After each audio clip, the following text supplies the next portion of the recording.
Welcome to Tales of Arda, where we discuss and explore Middle-earth. This video we cover the over an age-long influence of the greatest Dark Lord Morgoth, or Melkor as he was originally known as. This entity of evil influenced and swayed men and elves alike. His actions led to kinslayings, massive wars, and forever sown mistrust.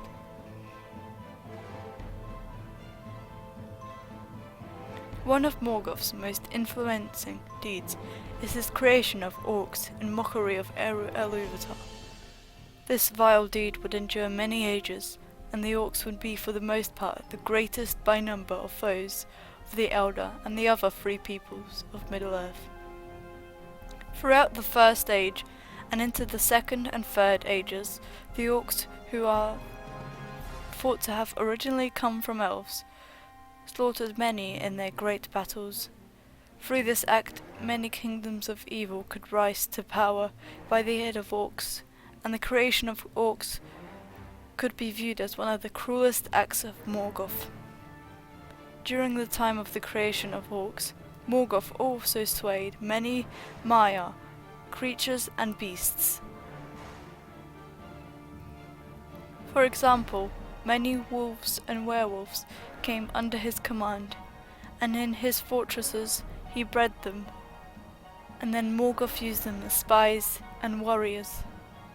These creatures, same as the orcs, would in some parts survive to the later ages, being another nuisance and reminder of Morgoth to the free peoples of Middle-earth. Alongside these, Morgoth also swayed many Maiar such as the Balrogs. He also gained the allegiance of Sauron, but more on him later. The Balrogs came to his side in numbers and rarely were any slain by the hands of elves or men. Few survived after the War of Wrath, but one of these survivors, Durin's Bane, would terrorize the dwarves of Khazad-dûm and would kill Gandalf the Grey, another grim reminder of Morgoth.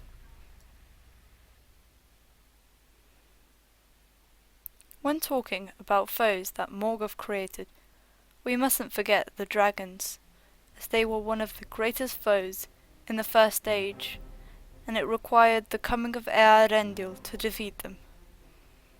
A couple survived into the later ages, notably Smaug and Scaffa, but we have a separate video on the dragons, so please check it out. Another act of cruelty against Iluvatar and his children is Morgoth's corruption of men. This is sometimes overlooked, but it did have a profound impact, as this set the eastern and southern men against elves and the western men. In the First Age, many Easterlings betrayed their elven lords in order for Morgoth to secure a victory in the Nirnaeth Arnoediad.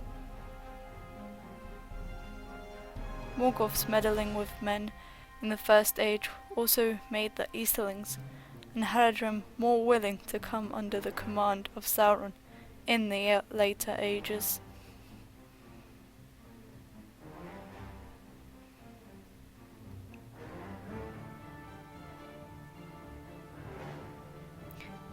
When we talk about men influenced by Morgoth, we mustn't forget the Númenóreans, who were great, and yet in the waning of their island, they became worshippers of Morgoth. This cult is actually founded by Sauron, the most trusted of Morgoth. Sauron brings this idea to Númenor, and in honor of Morgoth, many foes of the king of Númenor and his allies are killed. The Númenóreans turn from the Valar, and their embracing of Morgoth does eventually lead to the destruction of their once great kingdom.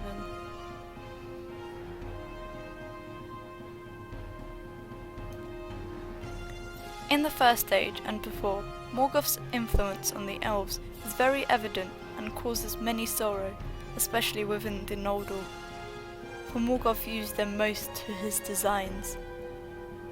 Still in Valinor, Morgoth spread many lies among the Noldor, thus divided many of the Noldor, and mistrust grew in their fair city of Tirion. One of Morgoth's big achievements was his lies, leading Fëanor to think bitterly of the Valar and his half-brothers, for he believed that his younger brothers would try and seize his place as the heir. Through the lies of Morgoth, Fëanor rallied the Noldor and decided to go forth to Middle-earth, exactly what Morgoth had wanted. Among the elves, Morgoth found that they despised him and would not worship him nor follow him, and so through arts of trickery and deception he swayed many Noldor to his thoughts. And though the Noldor did not perceive this, being a proud people, they slowly turned to the puppets of Morgoth, at least for some time, until Morgoth showed his true colours when he destroyed the two trees and stole the Silmarils. His actions and remaining servants would haunt the elves for ages more. And finally, one of the greatest servants of Morgoth, Sauron, who kept the remembrance of Morgoth alive, sometimes even posing as Morgoth returned from banishment and death. Morgoth turned Sauron to his side quite early on, and from then on Sauron only spread Morgoth's influence, aiding indirectly to the downfall of many kingdoms in the later ages. And so, with all these examples, it's possible to see that Morgoth is the most influential evil being in Tolkien's work. Many things would not be the way they are if not for Morgoth, but then many characters wouldn't find their courage and unite against evil if Morgoth had stayed good in the beginning. Please leave your thoughts about this topic in the comments below, and be sure to like and subscribe.